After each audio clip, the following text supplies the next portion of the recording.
Once upon a time, in a lush enchanted forest, where fairies fluttered and magic was as common as the morning dew, there grew a very special flower.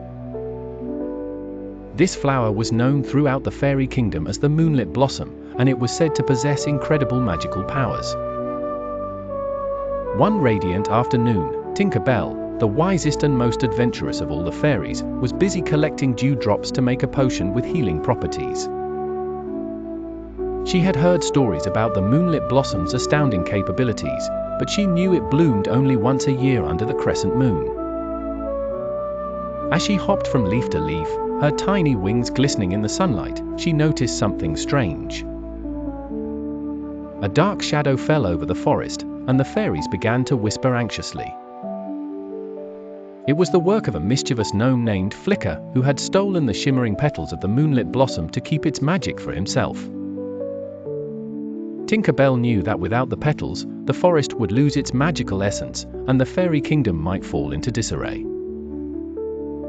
Determined to restore the balance, Tinker Bell called upon her fairy friends. Together, they concocted a plan to retrieve the petals. Every fairy contributed something special: Swift Sparkle, with her speedy wings; Eager Glimmer, with her glittering shield; and Thoughtful Twinkle, who could create illusions. The fairies bravely set off towards Flicker's gloomy cave at the edge of the forest. As they approached the cave, Tinker Bell used her wisdom to devise a clever ruse. Inside the cave, they saw the Moonlit Blossom's petals gleaming like stars.